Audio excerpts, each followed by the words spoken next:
चलो देखते हैं क्या है क्वेश्चन, है ना। Moving car starts moving rectilinearly. Rectilinearly का मतलब है स्ट्रेट लाइन में, ठीक है। हाँ इनिशियल वेलोसिटी कितना है, 0 है। रेस्ट से शुरू करा है। इनिशियल एक्सेलरेशन कितना है, w, 5 मीटर पर सेकेंड स्क्वायर। फिर कुछ टाइम के बाद वो यूनिफॉर्मली मूव करता है। यूनिफॉर्मली मूव करता है मतलब एक्सेलरेशन 0, स्पीड कांस्टेंट हो गई उसकी, है कि नहीं।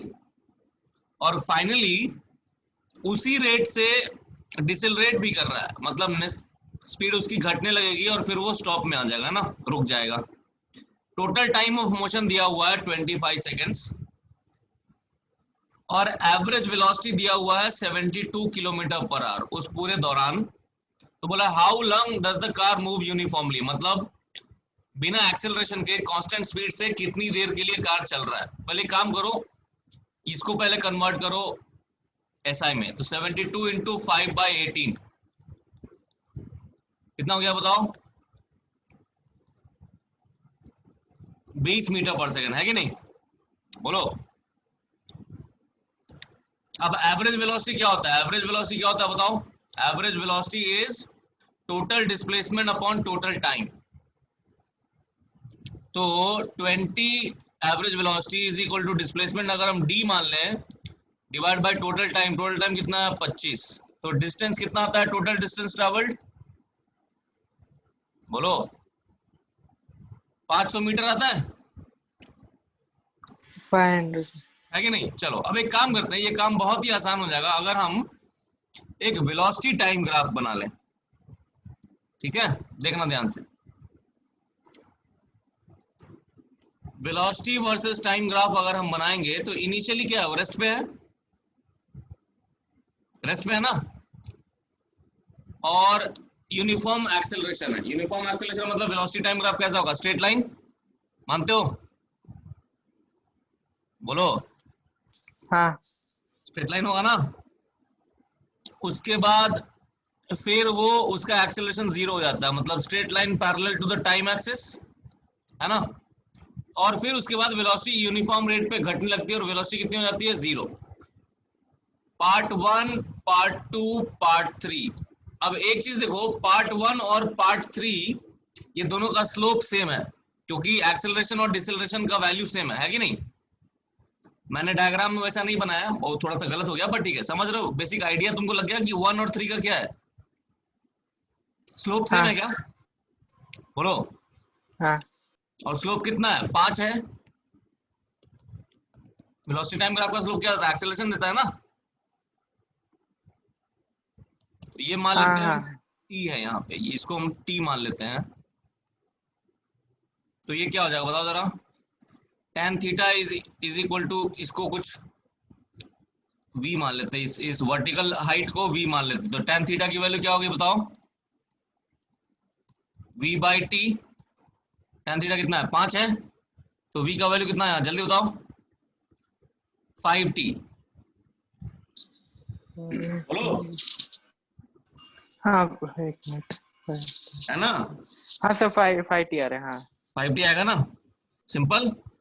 यानी कि ये जो चीज है वो कितनी है हमारे पास, ये जो मैक्सिमम स्पीड उसने गेन करी, ये जो हाइट है ये है हमारे पास 5t। कोई दिक्कत। अब ये बताओ, यहाँ पे भी सेम एंगल होगा क्या, थीटा, राइट साइड में, यहाँ देखो, इस जगह भी सेम एंगल होगा थीटा, क्योंकि एक्सेलरेशन डिसेलरेशन सेम है ना गुरु। हाँ हाँ हाँ हाँ सेम है। तो ये 5t है तो ये भी सेम, तो उतना ही टाइम लगेगा क्या, तभी तो स्लोप सेम रहेगा। देखो tan थीटा का वैल्यू क्या आ रहा है, 5t/t, 5 आ रहा है ना, नेगेटिव स्लोप है ना। स्लोप हाँ नेगेटिव है, नेगेट बट मैग्नीट्यूड तो वही रहेगा ना, मैग्नीट्यूड कितना रहेगा, 5 रहेगा ना। 5। हाँ ये tan थीटा देखो ना कितना है, सेम सेम थीटा रहेगा ना, खाली वो स्लोप डिक्रीजिंग है। स्लोप डिक्रीजिंग है, सॉरी, मतलब वेलोसिटी डिक्रीजिंग है, तो स्लोप नेगेटिव है। लेकिन जो ये जो एंगल है थीटा यहाँ पे, वो सेम एंगल होगा जो जो हमारा ये वाला एंगल था, रहेगा क्या, बोलो।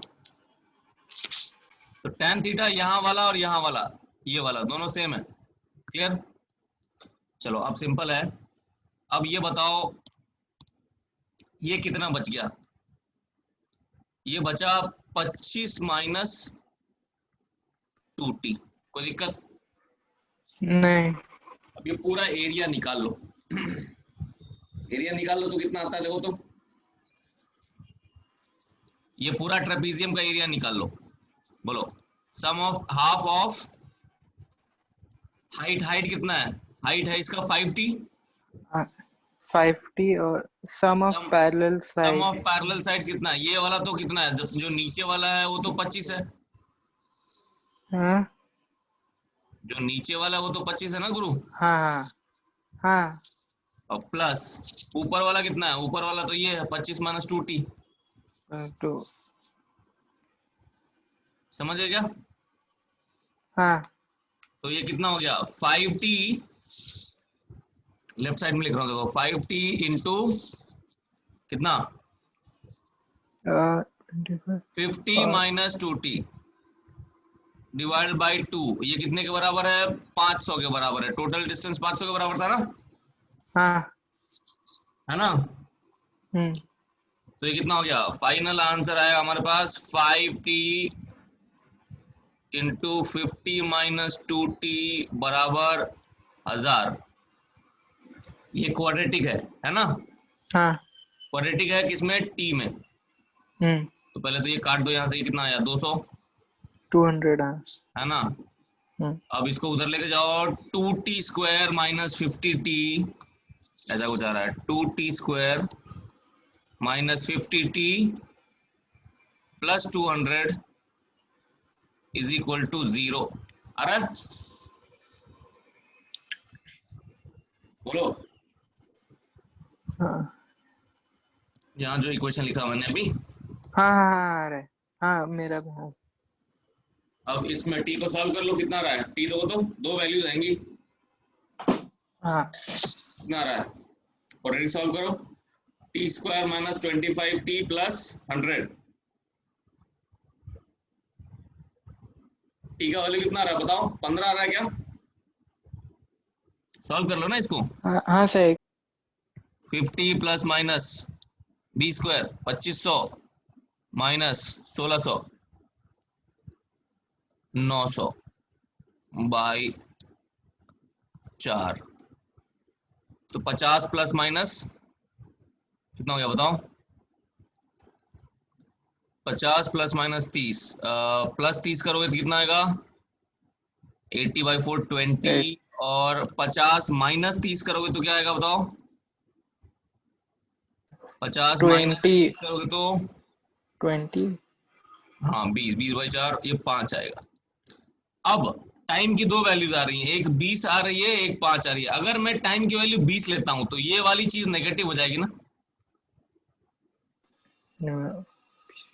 25 माइनस 2t तो नेगेटिव हो जाएगा। हाँ हाँ नेगेटिव यानी कि होगा। 20 को डिस्कार्ड कर देंगे हम। क्या आएगा हमारा? टाइम की t की वैल्यू कितनी है? 5। तो यहां से डाल के हमको ये वाली वैल्यू मिल जाएगी। कितनी? 25 माइनस 2 इंटू 5 कितना? 10। हाँ तो ये 15 सेकेंड हो जाएगा। हाँ। इसका मतलब 15 सेकेंड्स के लिए गाड़ी कैसी चली है? बिना किसी एक्सीलरेशन के चली है, यूनिफॉर्म वेलोसिटी से। समझ गए?